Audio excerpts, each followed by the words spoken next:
We already know Sony is not releasing that new Spider-Man movie anytime soon, so I had to hook you guys up with this video in the meantime. But on a real note, we gotta talk about the beef between Miles Morales and Miguel O'Hara in the movie Across the Spider-Verse, because tell me why this 40-year-old man was beefing with a teenager. Like, you need to settle down and start a family, bro, because you need to stop it and get some help. Get some help. So the scene starts off with Miles being surrounded by a swarm of boot-like Spider-Mans. Like, bro, I don't even know how they let half of y'all onto the team. Because is that a robot? Oh, nah. All of them are making me think I got a chance at becoming Spider-Man now. I'ma be pulling up for the next Spider-Man auditions with my suit that I bought straight off of Temu and be like, I got bit by a radioactive spider, knowing dang well I'm a normal civilian. So Miguel is like, becoming Spider-Man is a sacrifice. It's your job. And Miles was not trying to hear all that nonsense. All he wants to do is save his dad. Like, he do not got time for all this. Miles starts looking all around him and he's like, whoa, whoa, whoa, what do you guys want from me? But little did he know was that the entire Spider Society was about to jump this man. They were after him like he was John Wick and he had a bounty on his head. And then Miles is like, you can't ask me not to save my father. And Miguel was just standing there like, did this kid just say he has a dad? So Miguel traps my boy Miles in a cage like he's an angry dog that needs to be put on a leash. Like, dog, tell me why they got my boy locked up like this. There's no way he's that dangerous. He's literally a 16-year-old kid that wants to go back home to his family. My boy Miles has a history test the next morning. You already know when the teacher asked him why he was late to school today, he's gonna be like, nah, I'm gonna do my own thing. What do you mean you're gonna do your own thing? So Hobie, being the only one that got respect for my guy Miles and actually has living brain cells, tells Miles to put his hands against the wall, and then they start sharing their energy like they're in Dragon Ball. And this is where I knew that it was about to go down. So Miles somehow breaks the barrier and sends everyone flying to the ground. And oh nah, how are y'all Spider-Man but you're laid out like this after a small blast? Someone needs to take away some of y'all Spider-Man suits because this is outrageous. So Miles takes the only chance that he has at running away, and then we see Miguel being posed up like he's Usain Bolt. Like, bro, there's no reason for you to be looking like you're about to do the 100-meter sprint. This is not the Olympics. And my boy Miguel was mad angry at this one Spider-Man because Miles Morales was hiding on this dude's back the entire time. Like, dog, I thought you had spidey senses, because tell me why you were not able to sense his presence. And it was on site between Miles and the Spider Society, because they had my guy Miles facing an entire nation of Spider-Mans by himself. He was out here moving swiftly though, cause he was dodging everything that got in his way. And out of every member in the Spider-Verse, you guys want to know who actually stops Miles for once? Yep, it's a literal cat. Like, dog, I'm just sitting here trying to process how Garfield is putting in more work than actual humans. It just doesn't add up. Miles is just trying to find the nearest exit out of this building, but then a literal dinosaur appears out of nowhere. Like, bro, I actually got no words right now. I thought dinosaurs were extinct. Wait, am I even watching the right movie right now? Like, we are not watching Ice Age. This is Spider-Man. Nah, cause look at how garbage these Spider-Mans are. They can't even get a grip on my boy Miles. They couldn't land a single finger on him. And I knew it was wraps for the Spider Society when I saw that Rod Wave was trying to catch Miles Morales. Like, I don't even know how bro fit into the Spider-Man suit. I know he was on the verge of ripping the suit apart. Like, my boy is literally 250 pounds. He needs to cut down on the Big Macs, bro. So Miles Morales continues to run while there's a herd of people that are chasing right after him. But this man is literally Weave Nation certified, cause he dodges the spider web and then hops right onto the horse. And then this cowboy starts talking about on the count of 3. And Miles is like, on the count of 3, what? You already know Miles is not gonna wait that long. He's being targeted by an entire solar system. He's trying to make his way up out of there. So Miles shoots the web straight at his face. And they really had everyone and their mothers after Miles Morales. Like, bro, this is the type of situation I'm in when my friend tells me to revive him.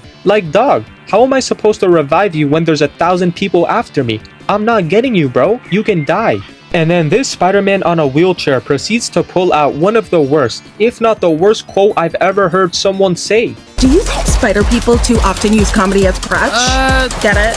Crutch? I need you to shut the hell up for the immediate future. So Miles Morales hits a clean slide and then squishes the Spider-Mans right behind him. Like, bro, I'm surprised how they weren't just able to lift that building right up and stop themselves from getting crushed. Hey, I'm just saying, Tobey Maguire's Spider-Man could never. He stopped the whole train by himself. These random NPCs are nothing compared to him. So Miles starts weaving around these pillars and then manages to make his way across the bridge. And bro, tell me why all of you guys walked across the bridge as if y'all couldn't have just used your webs to swing to the other side. Like, this is actually getting embarrassing. They really had someone use their truck to cross the bridge. Like, I promise, my pet parakeet has more awareness than you. I know for a fact Miguel saw that and was pissed at them for this abomination of a performance. And Miguel must have been camping in a corner waiting for Miles to suddenly appear, because this man literally jump scares Miles like it's FNAF, and he still fails to grab him. Like, how did you miss him when he was right in front of you? And Miles Morales must have been running in straight circles, because even after all that sprinting, he appears where he literally just started.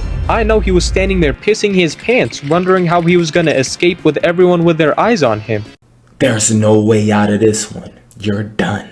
And Miles is left with only one option, which is to jump straight out of the window. And I'm not gonna lie, at this point I thought Miguel would be like, you know what, we tried catching him for like 30 minutes straight and we didn't get him. Let's just let him leave. But nah, I was completely wrong. This man Miguel must have had something personal with Miles, because he's still going after him. Like, what did Miles ever do to you? That canon event really turned my guy from a peaceful human into an actual villain. He was straight up tweaking out. So Miguel cuts the web in half, to which Jessica comes in flying from the sky and stomps on Miles. But wait, hold on. Why is Jessica after Miles Morales? I thought they were friends. Like, they really turned their back on Miles. I feel bad for bro. And then Gwen Stacy webs onto Miles Morales, but she should have already knew that Miles listened to that Dr. Umar. Black queens forever, snow bunnies never. He was not giving in to any distractions. And suddenly, Ben Riley puts Miles into a headlock, and he actually almost had him for a second. But obviously, he slips away and then makes his way over to Peter. And Peter was actually convincing Miles to not go down this path of running away from Miguel O'Hara. And bro, he had no time on the clock to be having a conversation. So then Miles hops into this tiny hole like he's Mario and makes his way to the city, where he suddenly sees Jessica pull up on a motorcycle right behind him. So Miles activates his spidey senses and says weave, then swings himself towards Jessica and then smashes her into a truck and traps her with webs. I was not familiar with Miles Morales' game. This man is really cooking up like he's Kirby in the kitchen. He's unstoppable right now. And now Miguel finally catches up to Miles, and he low-key had my boy shook. He was not expecting Miguel to be this determined to stop him in his tracks. This man Miguel had nothing to lose. So Miles and Miguel go at it for a while, and then he shoots webs at Miguel and then tries grabbing onto Miles' arm. But then he gets sent downwards, and luckily he gets saved by a vehicle. And Miles tries to maneuver around with his webs, but he's just out here slipping and falling like it's his first day of becoming Spider-Man. And it literally buys Miguel a lot of time to make his way up to Miles. And oh nah, this man Miguel is on bad timing. He was out here scrapping the train with his bare hands. I know his fingers look like this right now. Like, look at how Miguel is climbing up to Miles right now. This looks something straight out of a horror movie. If I was Miles right now, I would be screaming at the top of my lungs. And this part actually gave me chills, because literally out of nowhere, he channels his inner self and starts locking in like he's Aang and is about to enter the Avatar state. My name is Miles Morales. My boy Miles said that sentence in the most light-skinned way possible. It sounded like he just got a haircut and came straight out of the barbershop. Got him. UAV online, y'all.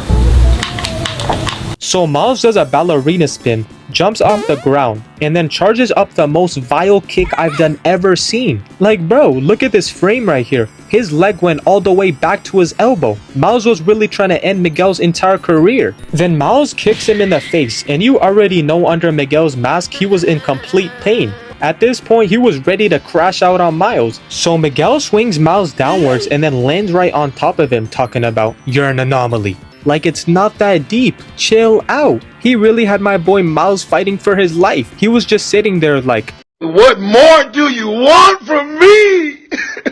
Miles tries getting away, but Miguel is like, nope, and slams him against a car. And Miles was tired of being called these specific words that he clearly did not like, so he smacks him in the face 3 times, making Miguel feel mad dizzy. Miguel runs right at Miles and grabs him like a basketball as if he's about to throw down the craziest dunk like he's LeBron James. So Miguel proceeds to body slam Miles and he's like, "You're a mistake, Miles Morales. You should have never been born." Hey, I don't know what got into Miguel, but you can clearly tell that he's a mentally deranged person that's lost his sanity. And Miles was tired of Miguel's yap session, so he decides to do the unexpected, which none of us thought was gonna happen, which is to send Miguel straight to the grave. So right before Miles takes Miguel out of existence like he's Thanos, he pulls out the hardest quote in history.